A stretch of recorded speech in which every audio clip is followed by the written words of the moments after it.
everybody. My name is Coral, otherwise known as Luna's mom. This month is Brain Tumor Awareness Month, and in honor of that, we are featuring Brain Tumor Warriors. Today we have Cara here. Hi, I'm Cara. I live in Pennsylvania with my warrior son, Cameron. It's so good to have you on. I will start it off by asking the one question that I always do. Tell us who Cameron is, aside from the diagnosis, aside from this crazy world of a brain tumor diagnosis. Who is Cameron? Cameron is 4.5 years old right now. He loves sports. He's really into watching the Phillies. He likes to go outside and play baseball. He's always hitting the balls and saying, "Watch me crack it. I'm going to send it out," and run the bases. Loves playing with his little brother. He has a 3-year-old little brother. They're attached at the hip. They love hard, they play hard, and they fight harder sometimes.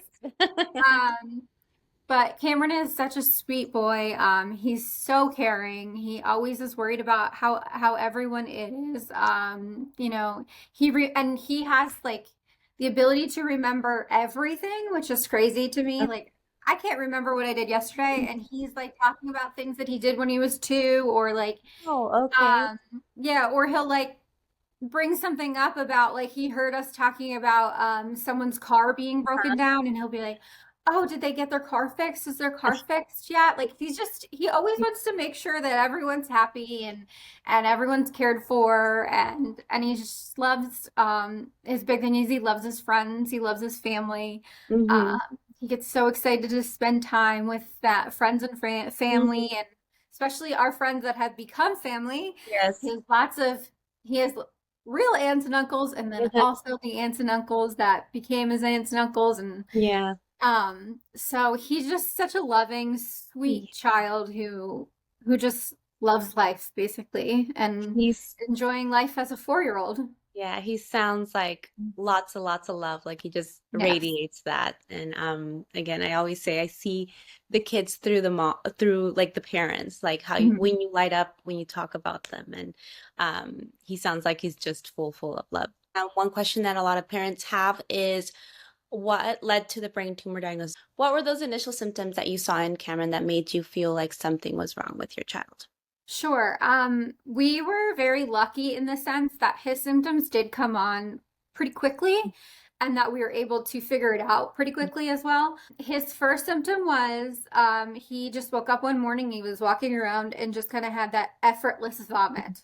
So it was just like he didn't even say anything, and I was like, "Did you just throw up?" And he's like, "I think I spit up." Like he wasn't even sure what happened at the time. So I was just like, "Oh, here comes another like stomach bug." But he was fine after that. And then the next day, he was fine in the morning. And later that night, he asked me to read him a book. Mm-hmm. He jumped up on my lap and he actually hit his head off my tooth. And Oh, then he hopped down and he was like walking around his room a little bit, and he's like, "Mommy, I'm dizzy." And he's like going like this. And I'm like, you know, is he messing with me? He's, a typical toddler. So I had his dad come downstairs and see, like to talk to him too, like, "Hey, like, are you just messing with mommy?" Like, yeah. asked him about his day and stuff. He said he was fine. He put him to bed, but he laid down and immediately sat back up and threw up. Oh, So okay. right away, I was like, did he get a concussion from just hitting his head off my tooth? So we did take him to the ER that night. They just said it was probably just a coincidence that he's probably Mhm. just getting the stomach bug. Just watch him. It's probably Yeah. just coincidence that he said he was feeling dizzy and stuff. So brought him home. So Okay. the next morning, then, he was sitting next to me and he was eating a bagel, and he looked over at me and he said, "Mommy, I feel," and before the whole words of dizzy could come out of his mouth, he just that effortless vomiting again. So we were just, watching him. That was actually on Easter of last year.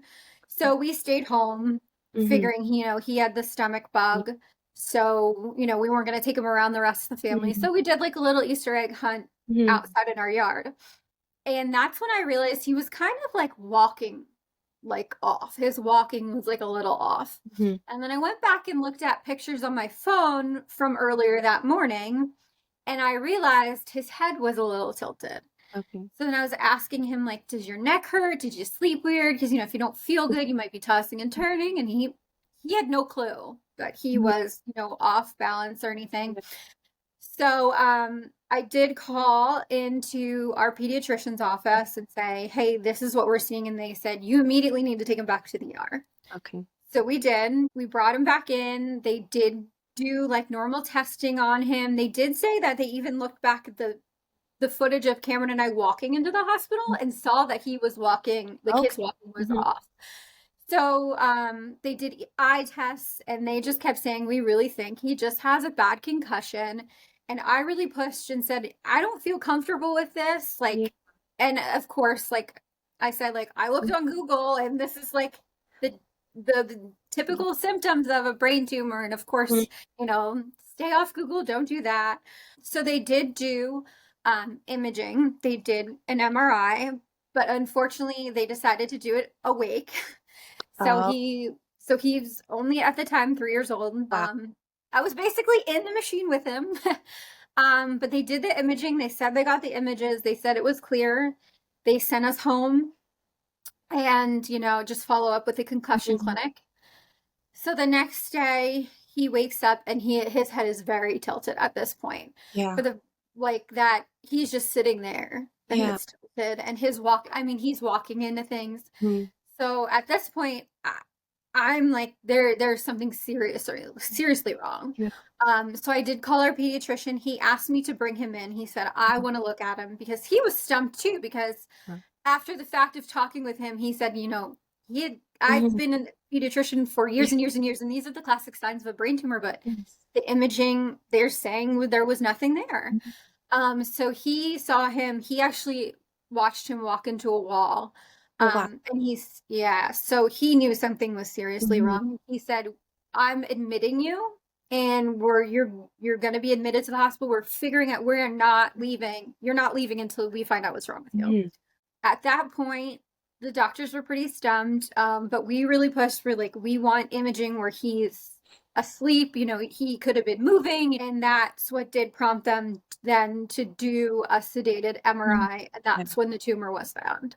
I get it. Some doctors don't want to do CTs because of radiation. Mhm. They don't want to do like regular MRIs because of the sedation and the risk in that. But it's good Mhm. to hear your story or Cameron's story because MRI, the rapid MRI was done, but Mhm. the tumor was missed in it. And Mhm. if you wouldn't have been persistent, who knows where you'd be in this journey. So it's good for parents to hear this, that it's always good to advocate when your mama gut tells you that Yes. something's not good, like something is not right, speak up, advocate for your child.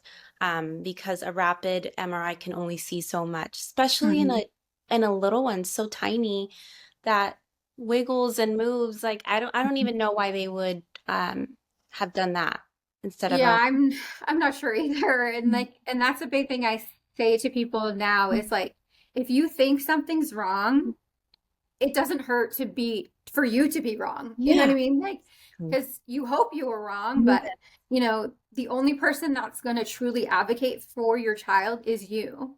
I mean, Yes. the doctors are there, they're trying to do their best in most circumstances. They're doing what they think is right. Mhm. But sometimes you know your child more than anyone, and if you know something is wrong, something most of the time you are right. Yes. Because you spend the most time with your child. You Mhm. know your child's walk to the T. You know how he acts. You know that he doesn't typically have a tilted head like that, even if Mhm. it's slightly.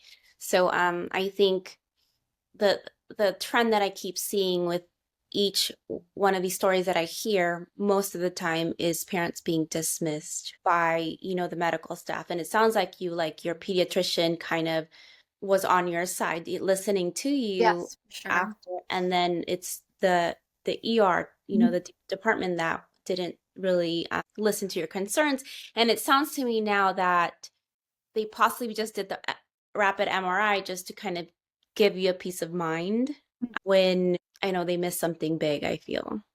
Yeah.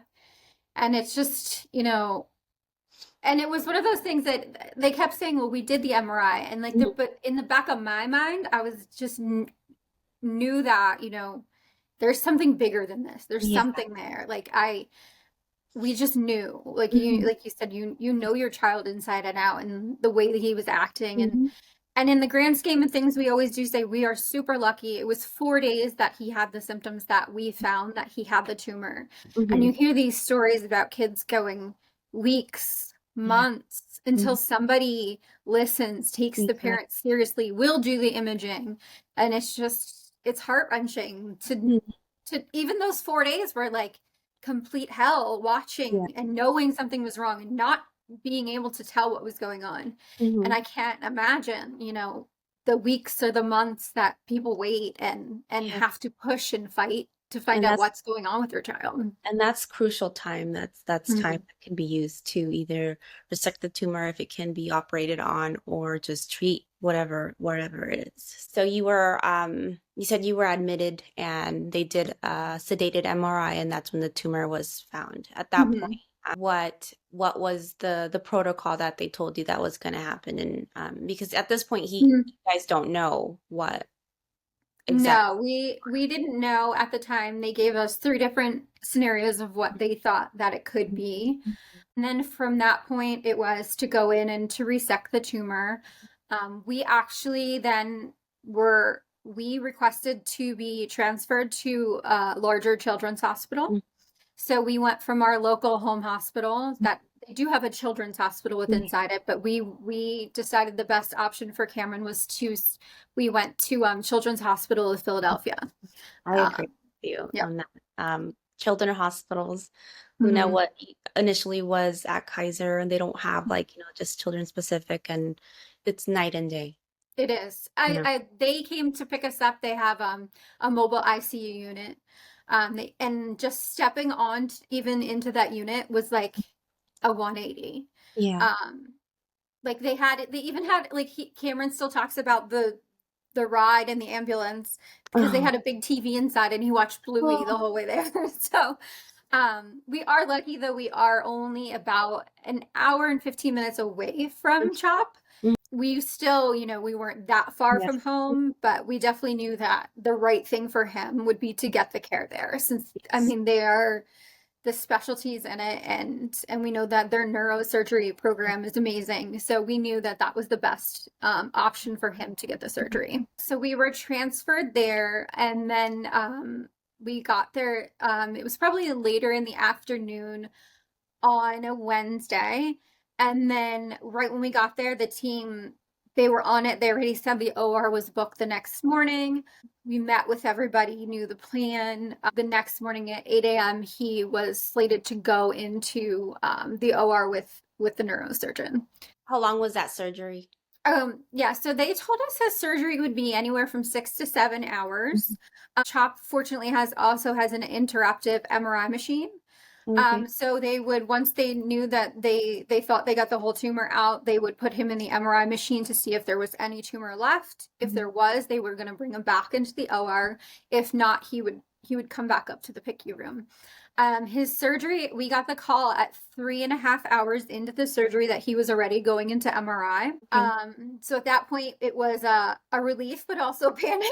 Yeah. I remember asking the nurse on the staff, "Is that a good thing? Is that a bad thing?" Mhm. And she said, "I know this surgeon, and that's an amazing thing. That Mhm. means he thinks it's out, and they're gonna check." And then we got the call about 30 minutes later that he was coming up. Okay. In total, from leaving him down in the OR to seeing him was 4 hours. So it took less time than It anticipated. did. Mhm.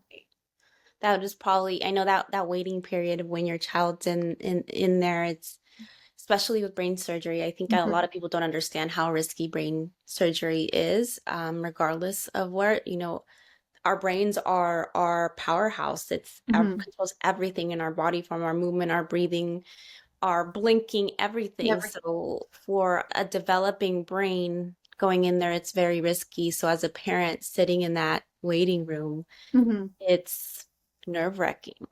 And until you get that call, like things are good, you are able. Actually, I don't think even until you see your child waking up, Yes. you're like, okay, Mhm. we're out of this one now. Now what's next? Yeah, and especially because, the morning of the surgery, they go over everything that could Mhm, possibly happen. mhm. Um, you know, you're signing basically papers that you're sending your child into the surgery knowing they could come out not knowing how to walk, talk, eat, Yes. function properly, because his surgery was in his posterior fossa. Okay. So the posterior fossa syndrome was, a concern Mhm. for it all. Our neurosurgeon did say after, even before taking him back, he thought his risk was very low, Okay. just because of where his tumor was sitting, that he was very hopeful he'd go in and cause no damage. But obviously, they can't ever promise you're opening up a brain. You never know Mhm. what you're gonna see or what's gonna happen in there. But just all that playing in your head too, like, you know, they brought him up, we were excited to see him, and then it was the next thing, like, we want to see him breathe on his own, we want to see him talk on his own, we want to see him get out of bed. It was almost like that checklist before you could be like, Mhm. okay, we this is where we're at. And I think that even like those hours even after the surgery, just watching his every move to see, did the surgery do any harm? Mhm. I mean, we were very lucky they were able to resect his tumor 100%. So Mhm. we did have a gross tumor removal. Okay. And that was nice to know right out, the surgeon actually came when he came up with Cameron. He came up Mhm. a few minutes before him, and he stepped in the doorway and he looked me right in the eyes and he said, "The tumor is gone." And then came over and gave us hugs, and and then like, but it was just like he knew that, like, those are the, Yeah. if he would have said anything else before that, I would have been like, not listening. Like, Yes. That's so the words that you wanted to hear, or that yeah. you needed to hear in that moment. Mhm. How long did he wake up from it? Just Yes, so they did, he was intubated when they brought him up, but yeah. they extubated him right away. Okay. So he wasn't on a ventilator or anything, more than the few minutes after they brought him back to the room Mhm. after the surgery. And he woke up pretty fast. He was a little groggy, but he knew who I was. He knew who my husband was. He Mhm. was like, talking and stuff. So we knew that he could talk, he was Mhm. breathing, he was pretty good. So, following that, just making sure to keep his pain under control, I think was a big thing. He did, the next day, unfortunately, get a horrible headache that we did have to do a CT scan to make sure that he didn't have any bleeding or anything, because he was like, it was like every 45 seconds he would grab his head, so we Oh. knew it was like a throb. Mhm. So they wanted to give him a different kind of medicine. It's like a higher dose Motrin. Mhm. But they needed to make sure there was no bleed or anything before they administered that. So that was really hard to see him Mhm. in that pain Mhm. until we could get that under control. And then once that was under control, it seemed to be able to keep, his pain at a very low minimum. Mhm. And he really, it just, he the days following, you could tell he was really scared. And Yeah. I mean, I don't blame him. He is, when you're that little, you don't really understand what happened or what was going on. And Um, surgeries, brain surgery is it's a big surgery for a little one to undergo. yeah.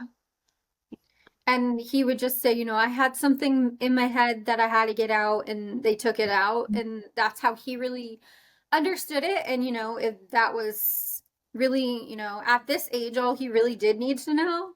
As he gets older, he asks more questions. We're always open and honest with him about what's going on, but we do keep it at a language that he understands and nothing to try to like frighten him.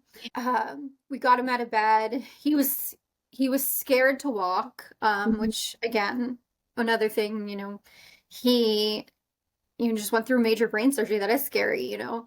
Um, he fortunately loved his OT lady. So when she would come in, he'd be like, "Get my shoes, let's go." So he made an awesome recovery in the Mhm. hospital itself. They would tease him because he's the only kid in the PICU running around. Like, Mhm. he got this shopping cart from the playroom, and he'd walk around with the shopping cart, and he would tell the doctors that he was pretending to go to Target. So he Oh. was known on the PICU floor as the Target kid. So um but the doctors were just like, it's amazing to see a child running around in the PICU. Like, they really, and he made a like an amazing recovery, and it's Mm. nothing more that we could have asked for, nothing more for that surgery. I mean, I read the stories, and the people in the community that I have met whose kids have had, much, much harder recoveries. And I can't imagine, watching that, even the little bit of him having to like learn to run again. He was scared to run for a while. He would say to me, "Mommy, my legs aren't fast anymore. Are my legs ever going to be fast again?" And stuff like that. So, I mean, and that tears at your heart, It your does. little child not understanding his legs are fast again. And he brings it up once in a while. He'll say, "Remember my legs weren't fast? Now they're really fast." Oh, So so he he did remembers. make, Yeah. yeah, he does remember. And, he will once in a while, even ask about his neurosurgeon. Like, "Do you Oh, remember wow. him?" I was like, "Yeah, I remember him." You're like, So, most definitely, I remember. yes, I definitely remember him. So you were, how long were you in the hospital for recovery after surgery? Yeah, so he had surgery on April 14th of Hmm. 2023. Hmm. We received pathology on April 19th, and Okay. then we were discharged on the 20th. Okay. And then what did those pathology results So show? his pathology came back. He has an ependymoma, specifically a PFA ependymoma. So it's ependymoma posterior fossa, Mhm. type A. I'm not too familiar with that. What is the prognosis for this type of brain tumor? Sure. So for ependymomas, the prognosis is anywhere, and any kind of ependymoma has the prognosis about an 82% survival rate. Mm-hmm. Um, Cameron's is a WHO grade 3, so Hmm. it is the most aggressive ependymoma that you can have. Hmm. Children, they're saying the newer stats now around 64% survival rate for it. There is a lot more research that they started doing, looking at more of the molecular level of the tumors. Okay. So to see if there's any gains, losses, fusions in the tumors, basically adding anything to make it more aggressive. Yeah. So that is also goes into the outcomes of some of those tumors. Mhm. And then his tumor came back. So he still has the ependymoma PFA, Yeah. but his tumor did come back balanced, so he doesn't have any extra fusions or gains or losses in it Okay. to make it more aggressive. Okay. We were told in the beginning it would be about a 50-50 chance if it would return. He had the full resection, which they said obviously is the best like predictor, best Yeah. predictor of the future. Hmm. And then also he did 6.5 weeks of radiation, proton radiation, exactly 4 weeks following his surgery. So they said that also adds. So Hmm. he's looking at a little bit higher, they say right now, of prognosis rate, but we do know that ependymoma is very unpredictable, and Yes. it still sits at that 50-50 mark of if it will come back or not. Mhm. And really, they say if it comes back, it becomes a marathon, not a sprint. Yeah. No, yeah. I think when most brain tumor relapses, I think when a child relapses, it becomes that much harder to treat. It's kind of Mhm. like tumor kind of learns what you've given it, and it's just, finding something else to do. And I was going to ask you about treatment. So Mhm. people don't understand. I feel like, surgery is the go-to for brain tumors because you Mhm. want to get out if you can get it out. So he did proton radiation. Did he do any type of chemotherapy for that? Because I know with Mhm. some brain tumors they do, it's kind of hard because of the blood-brain barrier and all that stuff. But some children do receive chemotherapy when they have a brain tumor diagnosis. Yeah, so he did not receive chemotherapy. Okay. The mainstay of treatment for ependymoma in Mhm. general is aggressive resection Okay. followed by proton radiation. There's been lots of studies done where they did do chemotherapy on children, and they found out that it did not affect the reoccurrence rate. So, really, instead of putting the kids through chemotherapy when that rate 50-50 really didn't change. they don't make that the upfront standard of care anymore. Mhm. Now, chemotherapy is used in certain circumstances if the tumor was not fully resected. Oh, In some cases, then they will do okay. chemotherapy to try to shrink that Mhm. as long with proton radiation. And Mhm. then also if it does return, there are different it's basically with it returning, there is no mainstay of treatment at all. Mhm. It basically is, again, if you can do aggressive resection, if you're able to receive more radiation, depending on when you had the radiation, and then they do bring chemo into play. Then some kids do have the Amaya port put in, so they're injecting the chemo directly into the tumor bed, and or traditional chemo as well. It just depends, I guess, where you're treated or where your tumor lies. But the frontline treatment for ependymoma right now is just aggressive resection and then the proton radiation. Okay. It's good to hear because I know every brain tumor has its own protocol and its own Mhm. roadmap, like with the exception with like DIPG, DMG, those Mhm. are a little bit different, and I think glioblastoma. But so it was amazing, I think, as a mom to hear we got it all out because Mhm. it kind of chemotherapy in itself has all these secondary side effects that if, like you said, if it's going to remain at that 50-50, why put your child through that if it's not going to make a difference if it comes back? We are Mhm. hoping that it doesn't. Um, but it's always good to hear. And this is kind of why I do this because I want parents to kind of be able to hear, okay, relate to like these stories. Mhm. Because every tumor is different. Every type of tumor is different. Every subtype is different. And every tumor from child to child, the child can have the same diagnosis down to the subtype Mhm. and still be different because every child reacts to treatment differently.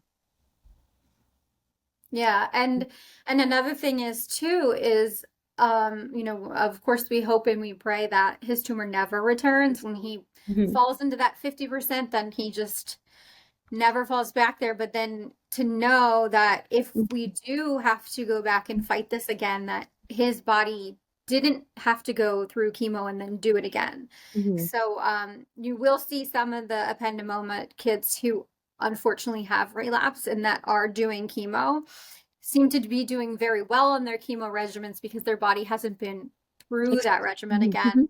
Where other brain cancers, you see these children go through it up front and then have to do it again. And it's really, really hard on them. Mhm. And so we're in the ependymoma community, we're always back and forth, like, we're glad our kids didn't have to go through the chemo.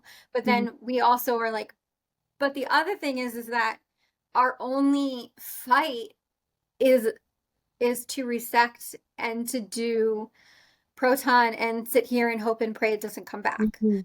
So Yes. it's like double-edged sword sometimes with treatment options. But I'm glad they have done the research to Mhm. see, to not put these kids through these chemo regimens if it's not going to change their outcome or, have them have to do chemo later in life as well. Mhm. And I want you to talk about y- you as a caregiver. Is he your only child? He's not. He does Yeah. have a brother. So his Okay. brother, him and his Yeah, you brother did are only mention. Sorry, you did mention that. no, that's okay. His brother and him are 16 months apart. Okay. So, And how was that? So he's the oldest, right? mhm, Okay, he so he's the is. oldest. So how was that on, because you said they were really close and they're always like Mhm. loving on each other. How was that on the little one? Was he able to even understand what was going on, especially you as a mom having to be with Cameron and being away from your little one? I can imagine how hard that that was for you. Yeah. So it was about 11 days, like between everything that we didn't see our younger son, Evan.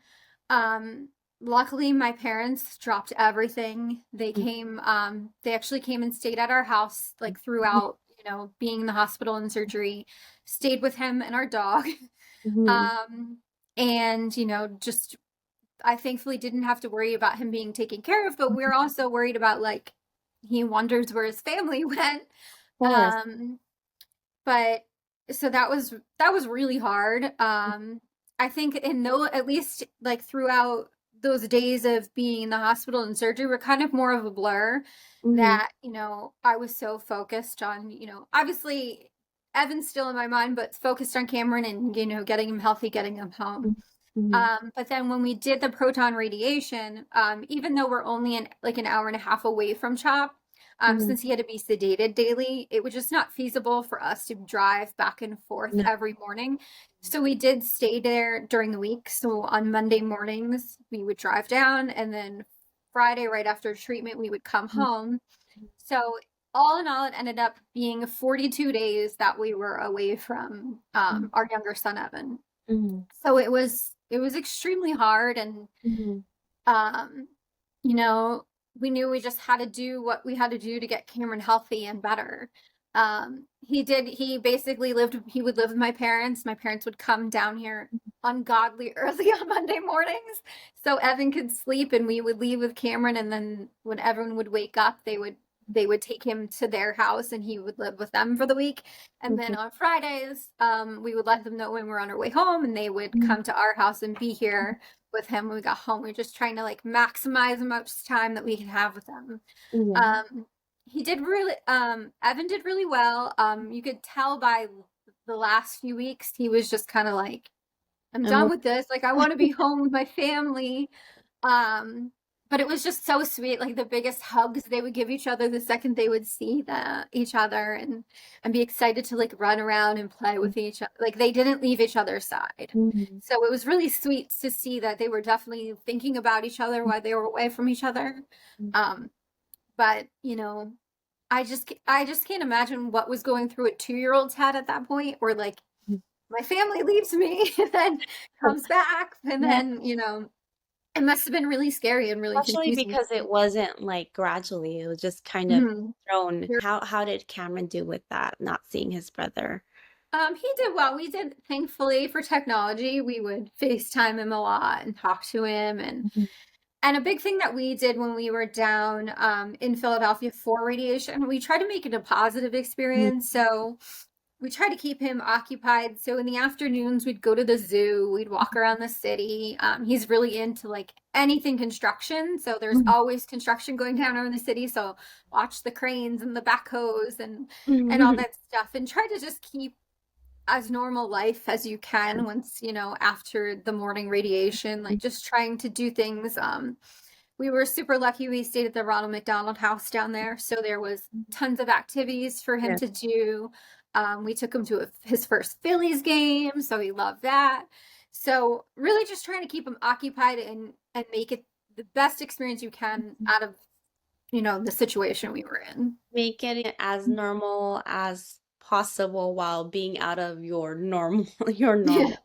I know that, people hear, oh, well, Cameron's good now. Like Hmm. he has, 'cause I'm sure he's like no evidence of disease right now, right? No Yes. Yeah. evidence of disease, he's done with treatment, the tumor's out. But the reality is that doesn't mean that he's in clear waters. Like it Hmm. doesn't mean he's good. So I'd love for you to talk on how it is, how life is after, the resection, the radiation, and being no evidence of disease, that the reality is that you're still kind of living on the edge. Yeah, so right now we're living 3-month increments. Thankfully, he just had an MRI Mhm. on the 14th. He had his brain and spine done, and it's no evidence of disease. And you Amazing. know, it's just you have such a relief. But then the very next day, I'm actually calling and scheduling his next MRI.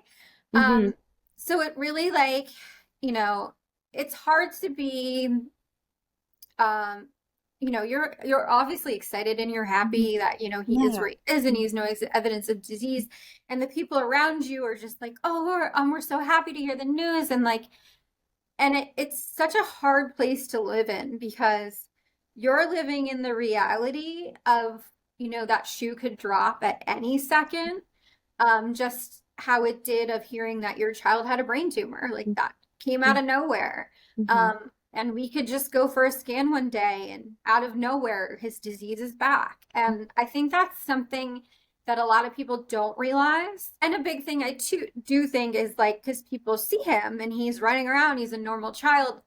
He has all his hair. You can't even see a scar if you didn't know it was there. So they really think, he's done and dusted and, he's done with this. But unfortunately, the reality is that, and as you know, like with a lot of brain tumors and brain cancer, it isn't like other cancers that once you hit, 5 years out, you're considered cured. Now we are told if he gets to 5 years without reoccurrence, it drops significantly Mm-hmm. for the reoccurrence rate because the most reoccurrence usually happens in the first 2 years with the ependymomas. Mm-hmm. And then really if we get to 10 years without reoccurrence, that's when they said that like his chance of reoccurrence then becomes like 0.000001. Mm-hmm. But then also he will be monitored for the rest of his life. God willing, we do make it to that 10 years because of the radiation, because the radiation can cause brain tumors as Yeah.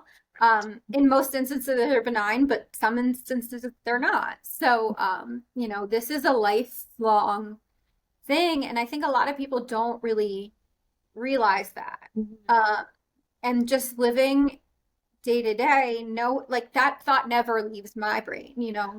And it's just, it's really hard. You try to find the joy in every day and, you're really happy where we always say he's very lucky.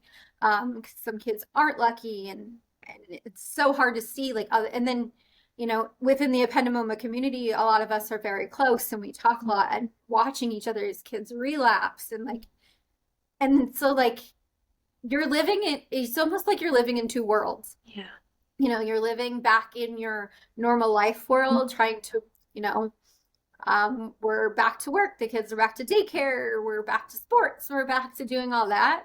But then we also have this foot in the cancer world where like, we're watching not only the friends that we made in the ependymoma community, but we got really close to people we met in radiation that were there for other cancers losing their battles. And like, it's just haunting. And it's one of those things where like, if you're not in it, you don't really realize it. So it's just a hard way to live in those two worlds. And it's like, as soon as you get those good results for your MRI, like you said, you're on the phone, it's like you're drowning, and as soon as you come up for air, you're drowning again because it's really unpredictable with brain tumors. You just never know. And that's, I think, part of that trauma that we get left with, and the PTSD of just seeing your child go through the hardest things and just seeing how you can't really fix it or change it for them as a parent, as a mom. Yeah. It's something that I don't think people understand, that you relive over and over, even when you're like maybe where, Cameron is right now, no evidence of disease, you still, I'm sure, find yourself thinking back up like all the stuff that happened and he had to go through. Yeah. And like, you end up watching him like a hawk and, toddlers do strange things. So like, for a while the other day, he was like holding the small of his back. I'm like, why are you doing? Does your back, and you're just like, or even now, like if he would get like a common stomach virus, like most parents say, oh, stomach bug. I say, is his brain tumor back? And like, that's the world you live in. And then even then watching your other children and even knowing that they tell you like, oh, it's not hereditary, but you know what I mean? You've been through that PTSD, but what if it is? What if they don't know? Like science is always evolving. Like now my younger child is sick. Does he have a brain tumor too? It's just like it never, like, And I don't know. And it's so hard because people are, and I know everyone means well, and they're like, oh, like he's doing so well. You need to look at that. You need to relax. And I think it's one of those things where like like that's never gonna go away. And there's nothing that can make that PTSD or, panic of every little different thing that they do be related to their cancer. And sounds like Cameron had the typical like symptoms of a brain tumor, but Mhm. also of, like you said, like a stomach bug. Does that change how they respond to a sickness? Like, do they just say, "Oh, it's just the flu," or "It's just a stomach bug," or do they now look at it a little bit more serious? So he ended radiation last summer on June 30th, and then later in July he got really sick. He just could not stop throwing up. He couldn't keep anything down. We ended up having to take him. I called into oncology and they said you need to bring him down. Um, we took him down to CHOP. They did admit him because they just couldn't get him to stop throwing up. Um, they did a CAT scan right away. Because obviously, they're always worried about, does he have intracranial pressure or something going on? Because he so his tumor symptoms were caused by mild hydrocephalus. Okay. He doesn't have a shunt or anything. He didn't need any drainage either from the surgery. It was just like enough to cause the symptoms, but not enough to have it drained or anything. So they're always worried about that. They did admit him for 2 days just because, he was so sick and we couldn't get him to, but at least they just kept saying to us, the bad thing is he's sick. The good thing is this is just a typical toddler. He's been in isolation for months and months and months. True. But I think that the nice thing is that they do always take any of our concerns very seriously. And that's the one thing that I absolutely love about our team and CHOP itself, because they say exactly what we say is you're their parent, you're with them all the time. You know if something's different or something's not right, and we will always take what you say into consideration because we know you know them the best. And they even did that when he was in the hospital, in the PICU, when the doctors would do their rounds. They would actually have the parents join rounds. Yeah. So we could talk about anything, because we were with them 24/7. They're not, I mean, they're watching him all the time, but they're not sitting there, Like at his even bedside. like staying awake through the night because Yeah, you're exactly. And but that's like, you. yeah. And that's one of the things, the day that we did get to leave the hospital after surgery is one of the reasons was like we need to get him out of here. Like I think that he's declined because he didn't want to get out of bed. He didn't want to do anything. They were like, "You're absolutely right. We agree with you. Let's get you out of here." First is what is one thing that you would like to tell parents that are um just starting this brain tumor diagnosis that just were given this news as they navigate the medical system, this journey, and how life changes. Sure. I think the one thing, and like we said it over and over again, like you are the best advocate for your child. If you think something is not right, speak up. Um, question doctors, question them, ask the question 5 times until you understand it. Um, you know, don't let them leave until you understand everything they're saying. And I think that's a big thing that people don't think of. Like they think that um, you go to the doctor and like whatever they say, but in the reality, when you look at it, the doctor's working for you.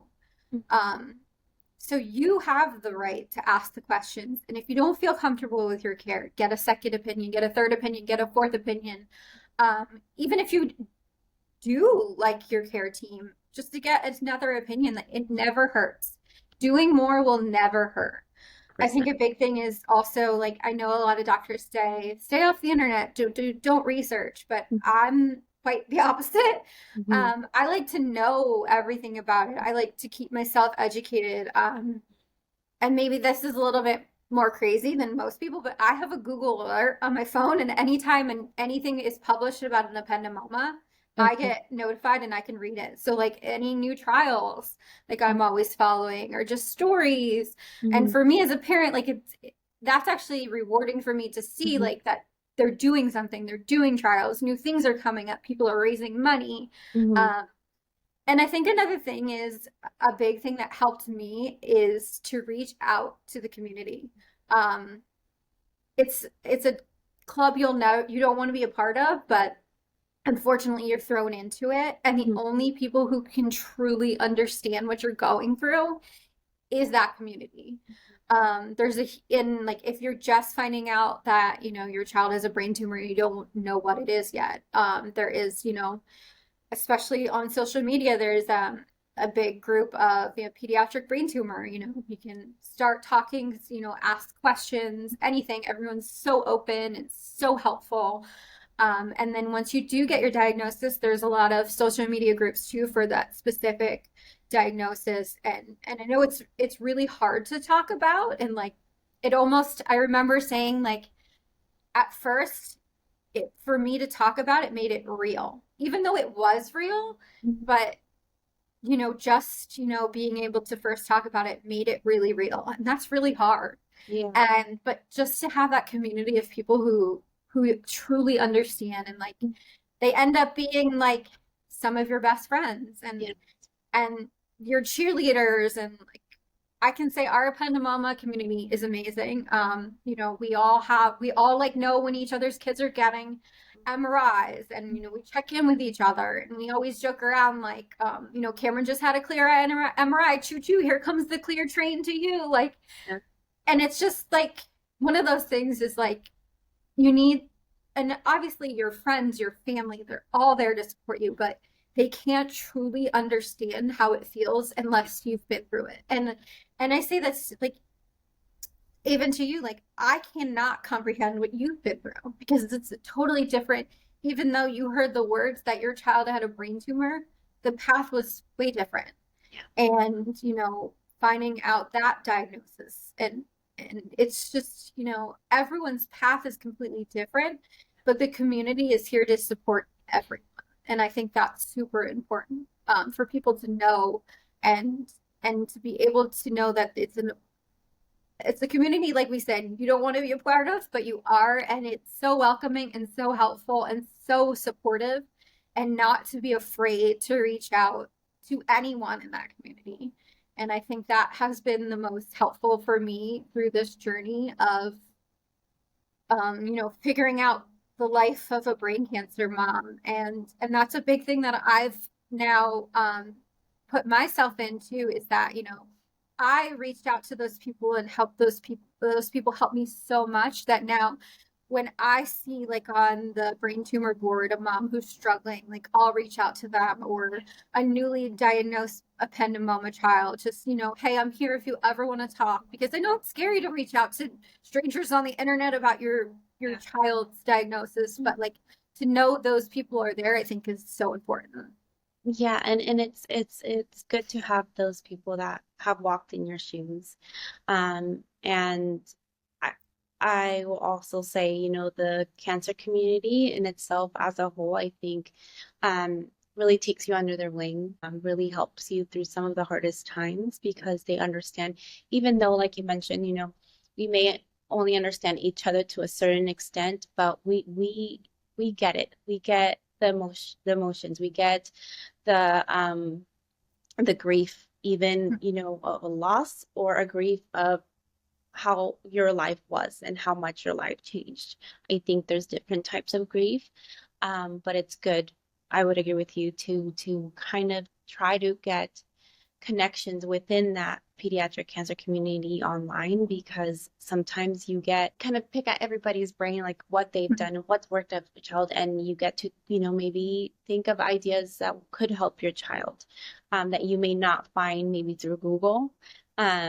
And I think the pediatric cancer community is one of the most supportive communities I've ever landed on. Not that I wanted to be here at any point, but we just nobody's going to understand you as much as someone that's walked in your shoes. I totally agree. And I guess this is where my second question is, for those that aren't part of this community, for those that don't know, how to be there for someone, a friend or someone that they might know that have a brain tumor diagnosis or just a pediatric cancer diagnosis in itself, what would you want them to know?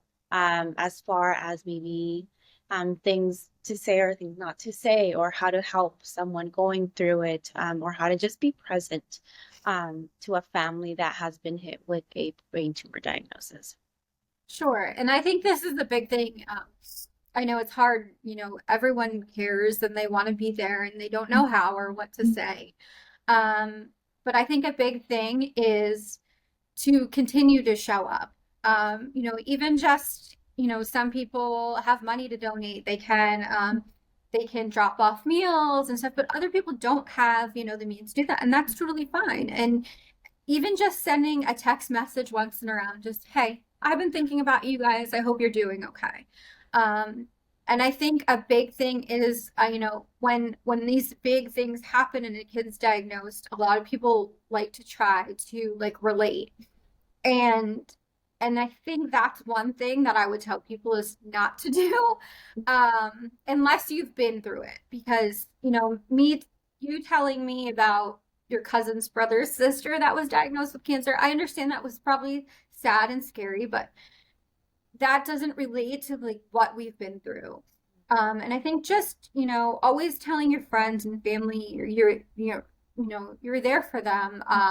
And another big thing is that I feel like once when Cameron was diagnosed and going through treatment, a lot of people would reach out and say, I'm there for you. Let me know whatever you need. Let me know what you need. And I think one of those things is, and of course you appreciate that, but that actually is one thing that I would say not to say to someone is let me know what you need, or, because that actually puts another task back onto the parents that like now I need to think of something to tell them to do. It's more of just do it. Like we have people show up in the most amazing ways. Like I said, it could be as simple as, texting them once in a while, just checking in, see how are you doing? Because I think a lot of things is, and everyone is all, in the beginning was like constantly just, they were concerned, but they also wanted to know what's going on. And, the friends and family that really now stick out in my mind are the ones who are still there like here today, and just be like, hey, I was just thinking about you. I hope you guys are doing well. Or just even ask, like, hey, when's Cameron's next MRI? I want to put it on my calendar. I want to pray for him. Like, Yeah. things like that mean more to me than anything that, people are still thinking about us and still, thinking about him. And, to not put more on someone who's really still going through a lot. If you can just like randomly drop off dinner or send a gift card, even just like for a cup of coffee, be like, hey, I'm, long nights in the hospital. Here's like a gift card for coffee. Things like that where it's just, people are truly thinking about you. Yeah. I think that is the most important thing. And always remembering too that once the treatment's over, the fight isn't over. Yeah. And I know you and I have talked about that a lot. And I think that's what, as cancer parents, makes me really feel like people care and people are, still thinking about us is because they still check in and just ask these questions about how you're doing and stuff. And just, remember that, and also it's the whole family that's going through it as well. It's not just Cameron, it's not just me, it's also my husband, it's also our other son. And just checking in with us and stuff like that, I think makes a world of, difference with helping out with cancer diagnosis with any, and that goes, I think, with any cancer diagnosis in a family. And like I said, like you don't have to ask how you're doing, because sometimes then with us, we're like, do you really respond? Do you really want to know, or do you want me to say we're okay and move on? And like just people checking in and just making sure, that they're there is the most important thing. Definitely. I think the biggest thing is that just in this community, the thing we ask for the most is like, even though your child doesn't have a brain tumor, or maybe you don't even know a child that you just stumbled upon this video and you don't even know anyone that has a brain tumor, or you do have someone in your family with a brain tumor, but the thing is we want people to start caring before they have to care and before it is a child that they love that they're fighting for, because we want it to be at a point where if your child is diagnosed, they have options. There, there is a community. They can fight this. And I feel like our community now is just parents begging and pleading, with people to donate money, donate to the government. We're getting loud. We're screaming as loud as we can, but we can't be heard unless the people around us help us and join us. And, and this is with all cancers. We we want every child to have an opportunity to grow up. Yeah. We want them to go into a hospital and get those, be put in that little white room and be told that your child has cancer, but be also told that there's options. And the only way we're going to get options is if people help, write to your senators, write to your governors. There's so many easy ways. You can find templates on the internet. Just, help us get loud and help us make a difference, because you never know when it's going to be your child or someone you care about in this situation. And we want these children to have options. Yeah.